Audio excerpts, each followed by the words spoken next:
Պարոն Կարապետյան, բարև ձեզ։ Բարև Ալիկ ջան։ Ոնց եք։ Շատ լավ, դու ոնց ես։ Ես էլ միշտ ուժեղ, շնորհակալ եմ շատ։ Շատ լավ է։ Պարոն Կարապետյան, կասեք, որն է եղել առաջի բարեգործությունը Հայաստանում, որ դուք արել եք։ Ես հիշում եմ 94-95 թվականներ, ես արդեն Կալուգայում էի ապրում եւ աշխատում։ Ինձ միշտ տանջում էր, որ Տաշիրում եկեղեցի չկա։ Երևի Հայաստանի միակ շրջանն էր, որտեղ եկեղեցի չկար։ Ինչքան հիշում եմ 94 թվականին սկսեցին կառուցել Տաշիրի եկեղեցին։ Ու ես գիտեմ, որ այդ եկեղեցին Սովետի փլուզումից հետո Հայաստանում առաջի եկեղեցին է եղել։ Ինչ է առհասարակ բարեգործությունը եւ ձեր համար ինչ է բարեգործությունը, պարոն Կարապետյան։ Առհասարակ բարեգործությունը դա մարդկանց օգնելն է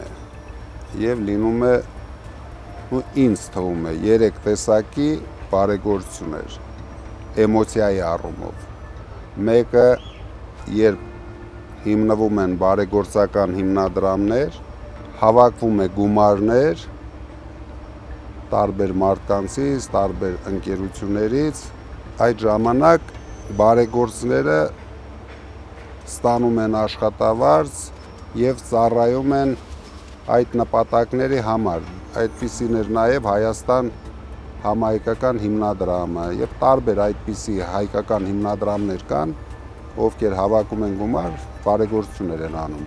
Երկրորդը դա հիմնականում այն երկրներին է վերաբերվում, որտեղ հարկերի ինչ որ մասը, եթե դու բարեգործություն ես անում, ազատվում ես այդ հարկերից։ Երրորդ եւ ամենաէմոցիոնալ բարեգործությունը, երբ դա անում ես քո գրպանի հաշվին։ Դա ամենամեծ ինձ թվում է էմոցիան է բերում։ Կարող եմ ասել նույնիսկ հաճույք է բերում։ Ինձ մոտ իհարկե միշտ երրորդ տիպի բարեգործություն է եղել։ Ես ամբողջ կյանքում միայն մեր միջոցներն եմ օգտագործել այդ նպատակների համար։ Դրա համար դրանից երևի ամենամեծ հաճույքը ես եմ ստացել, երբ հնարավորություն եմ ունեցել մարդկանց օգնելու։ Առհասարակ երեխաները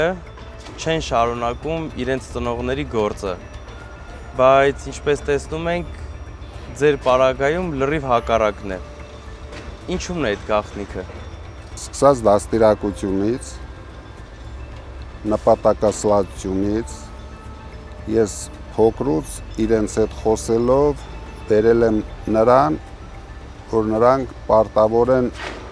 օգտակար լինել մարդկանց։ Իսկ դա հնարավոր է միայն, եթե դու կարողանում ես ճիշտ ուղղություն ընտրել կյանքում։ Իրենք ընտրեցին իրենց համար ճիշտ ուղղություն, շարունակել իմ գործը եւ երեքն էլ արդեն 19 տարեկանից ակտիվ մասնակցում էին մեր ընտանեկան բիզնեսի մեջ։ Դրա համար ես հիմա արդեն հնարավորություն ունեմ ամբողջ բիզնեսը վստահեմ իրենց եւ վստահ եմ, որ իրենք ավելի կզարգացնեն, նույնիսկ առանց ինձ։ Իսկ ձեր շնորհիվ մենք կունենանք ուժեղ Հայաստան։ Եվ ամենակարևորը վստահությունն է։ Երբ դու վստահում ես քո երեխաներին, արդեն 12 տարեկանից իրենց վստահում էի։ Զգում էի, որ իրենք լավ մարդ են դառնալու։ Պետք է ճիշտ օրինակ ծառայել երիտասարդներին, ոչ միայն քո երեխաներին։ Պետք է այնպես անել, որ